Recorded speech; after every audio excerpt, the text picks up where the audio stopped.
할렐루야. 아침 7시에 찾아가는 하나님의 말씀 서주호 목사입니다. 오늘 여호수아서 7장 마지막 절에 나와 있는 아골골짜기에 대한 말씀으로 은혜를 나누고자 합니다. 본문의 말씀은 24절에서 26절까지 말씀입니다. 24절에 여호수아가 아간에게 속한 모든 가족과 물건들을 끌고 아골골짜기로 가서 그 골짜기에서 물건들을 돌로 치고 다 불사르고 돌 무더기를 쌓았더니 오늘까지 있고 그곳 이름을 오늘까지도 아골골짜기. 그래서 이스라엘은 그 아골이라고 하는 의미가 고통의 골짜기 이런 것으로 지금도 사용하고 있다고 합니다. 왜 아이성에서 이스라엘은 패배할 수밖에 없었는가? 하나님은 가나안을 정복하는 것이 힘의 논리, 군사의 논리로 정복하는 것이 아니라 하나님 말씀에 순종함으로 그것을 가지고 얼마든지 들어갈 수 있다, 이길 수 있고 승리할 수 있고 땅을 차지할 수 있다고 하는 원리를 가르쳐 주셨는데, 이스라엘은 늘 생각하는 것이 힘의 논리를 가지고 아이성은 2, 3천만 보내십시오. 그래서 여호수아는 하나님께 기도하지 않고 쉽게 생각하고 이 정도 가지고 뭘 하나님께 묻는가?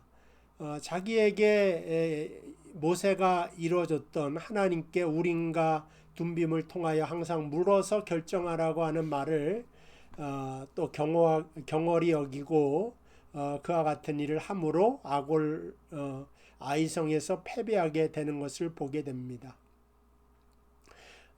또 한 가지 가장 커다란 원인은 아간의 범죄 때문이다. 하나님께서 손대지 말라, 온전히 바쳐진 물건이다.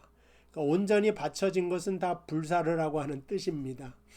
근데 아간이 보고 오늘 21절에 있는데 왜 이 같은 범죄를 저질렀느냐 그랬을 때에 내가 그 금덩이 은덩이 그 외투를 보고 탐내어 가졌나이다. 이제 그런 말씀이 있는 겁니다. 그러니까 저것들이 다 불살라지는 것을 보았을 때 탐심이 생겼다는 거죠. 근데 하나님은 가나안의 모든 것들은 다 죽어야 되기 때문에 그것을 온전히 바쳐라 이렇게 명령을 내렸어요. 그러니까 물건뿐만 아니라 가나안의 문화, 가나안의 가치, 가나안이 가진 우상은 다 죽어야 된다. 그러한 의미로 그것을 바치게 했고 개별적으로 가지지 못하게 하셨습니다. 그러니까 그걸 가졌다고 하는 것은 이 아간이 탐심 이상의 커다란 범죄를 저지른 것이다. 그래서 더 나아가게 보면은 우리 믿는 사람, 그러니까 나시리는 시체를 건들지 못하게 돼 있어요. 우리 믿는 사람에게도 사망 권세가 힘을 쏟지 못합니다. 왜냐하면 우리에게는 생명이 있고 우리 대신 예수 그리스도가 죽었기 때문에. 그러니까 아간도 죽은 것을 건드려서 내 것으로 취한 것은 이거는 구원의 문제에 대한 거절이 된다. 그런 쪽으로 해석을 할 수가 있기 때문에 아간의 범죄는 커다란 범죄가 된 것을 알 수가 있습니다. 그리고 이거는 15절에 보니까 여호수아서 7장 15절입니다. 온전히 바친 물건을 가진 자로 뽑힌 자를 불사르되 그와 그의 모든 소유를 그리하라. 이는 여호와의 언약을 어기고, 하나님께서 아간의 범죄를 그리함으로 언약을 어겼다 이렇게 말씀하고 있는 것입니다. 이 언약은 뭘로 되어져 있습니까? 하나님 말씀으로 되어져 있죠. 말씀으로 언약하지 않습니까? 말씀을 어기고 언약을 어기고, 그래서 이 행동을 어제도 말씀드렸다시피 망령때다 이렇게 성경은 말씀하고 있습니다. 망령때에 행했다. 우리가 알고 있는 여기서 망령은 치매의 개념이 아니라 어제도 말씀드렸다시피 결혼한 여자가 남편 이외의 남자랑 관계를 맺는 것이 성경에는 망령때다 이렇게 말씀한 것입니다. 그것을 네발라 이렇게 표현을 한 것입니다. 그래서 이스라엘과 하나님과의 관계는 사실은 결혼식의 언약이에요. 그러니까 나의 신부라고 표현을 하죠.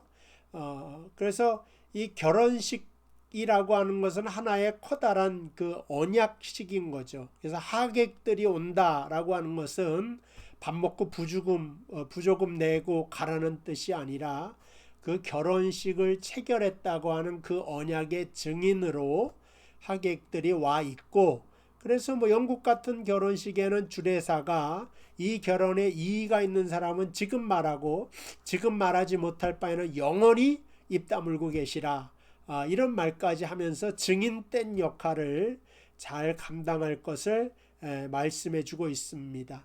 그러니까 이 언약을 어겼다고 말하는 것은 또다시 우리가 아간이 하나님의 말씀과 정면으로 배치되는 일을 하였구나 라고 하는 것을 깨닫게 됩니다. 그리고 이 죄가 들어오는 경로가 거의 다 똑같아요. 여기 21절에 보고 탐내어 가졌나이다. 우리가 익숙한 것이 있죠. 창세기에도 보암직도 하고 먹음직도 하고 그래서 선악과를 따서 먹은 것 아니겠습니까? 그러니까 죄가 들어오는 경로가 이와 같이 그 안목의 정욕, 육신의 정욕, 이생의 자랑, 이러한 것들로 우리에게 밀고 들어오는 것을 알 수가 있습니다. 그런데 다 이 모든 죄들이 어디에서부터 비롯되느냐면 말씀을 변질하는 데서부터 비롯이 된다 하는 것입니다. 그러니까 창세기에도 어떻게 변질시키느냐, 창세기 2장 16절을 보시면 여호와 하나님이 그 사람에게 명하여 이르시되 동산 각종 나무의 열매는 내가 임의로 먹되 선악을 알게 하는 나무의 열매는 먹지 말라. 내가 먹는 날에는 반드시 죽으리라 하시니라. 하나님은 여기서 반드시 죽는다. You must die 이렇게 설명을 한단 말이죠. 근데 이것을 가지고 창세기 3장 3절에 보니까 그 하와가 말하기를 동산 중앙에 있는 나무 열매는 하나님 말씀에 너희는 먹지도 말고 만지도 말라 너희가 죽을까 하노라 하셨느니라. 여기서는 약간 말씀이 달라진단 말이에요. 먹지도 말고 만지도 말라 너희가 죽을까 하노라 이렇게 말을 했어요. 그러니까 저는 한국의 번역이 여기서 가장 잘 돼 있다고 생각을 합니다. 그러니까 제가 여러 번역서를 다 봤는데 개역개정하고 개역 한글이 같은데 여기서 죽을까 하노라가 가장 번역이 다른 어떤 번역서보다 잘 돼 있지 않나 하는 생각이 듭니다. 그러니까 한국어의 뉘앙스를 제대로 살렸어요. 하나님은 이 실과를 먹으면 선악과를 먹으면 반드시 죽는다. 하와는 죽을까 하노라. 그러니까 영어로 말하면 you must die 그랬는데 하와는 말하기를 you will die 그랬어요. 너는 죽을 것이다. will만 써도 그 괜찮아 보여요. 근데 이거는 100%가 아니에요. You must die는 100%인데 you will die는 거의 한 90%? 그러니까 내일 비가 올 거야 이렇게 말을 하지 않습니까? It'll rain tomorrow. 그러면은 뭐 일기예보에 있으니까 한 8, 90%는 오겠지. 지금도 구름이 끼고. 그렇지만 갑자기 날씨가 좋아질 수도 있는 것 아니겠습니까? 그러니까는 이게 영어적으로도 표현 못하는 말을 한국어로 잘 표현했는데 하나님의 말씀에 죽는다면 죽는 것이지 죽을까 한다. 여기에 조금 달라지는 것으로 타협을 하면서부터 영적인 타락이 시작되더라 라고 하는 것을 우리가 깨닫게 되는 것입니다.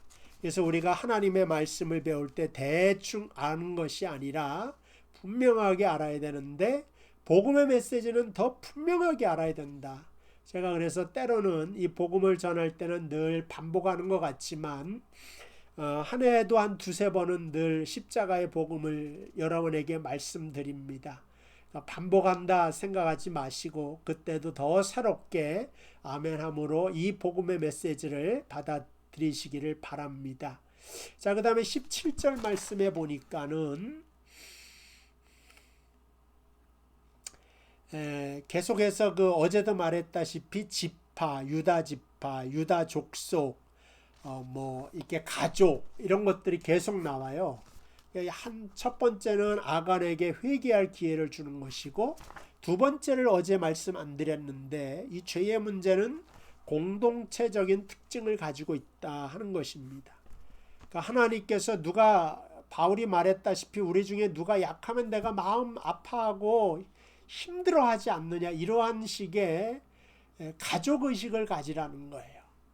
그러니까 유다 지파, 유다 족속, 세라 족속, 그 다음에 삽디, 삽디의 가족, 이런 것들을 다 말하는 것은 아간의 범죄뿐만 아니라 그 장막에 속한 모든 사람들이 이 아간의 범죄를 늘 지켜보면서 때로는 것을 고쳐주고 같이 하면서 그 죄에 빠지지 않도록 보호해 줘야 될 의무가 있다, 하나다라고 하는 사실을 알려주고 싶어서 이러한 계속해서 아간을 하나 콕 집어서 말하는 것이 아니라 유다 지파부터 시작을 해서 점점 아간까지 들어가는 것을 보게 됩니다.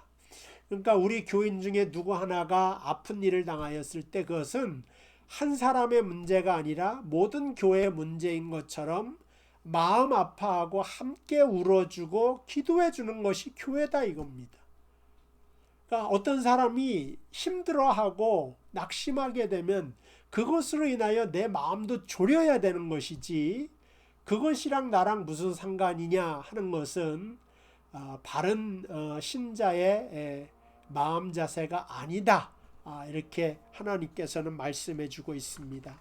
그래서 우리 명성교회도 더 커다랗게 공동체 의식을 가지자. 나는 나고 목사님이고 이런 것이 아니라 기쁜 일은 더 하나같이 나누고 마음 아픈 일도 나누어서 그것을 이겨나갈 수 있게 만드는 그러한 역할을 잘 감당해 주시기를 바랍니다.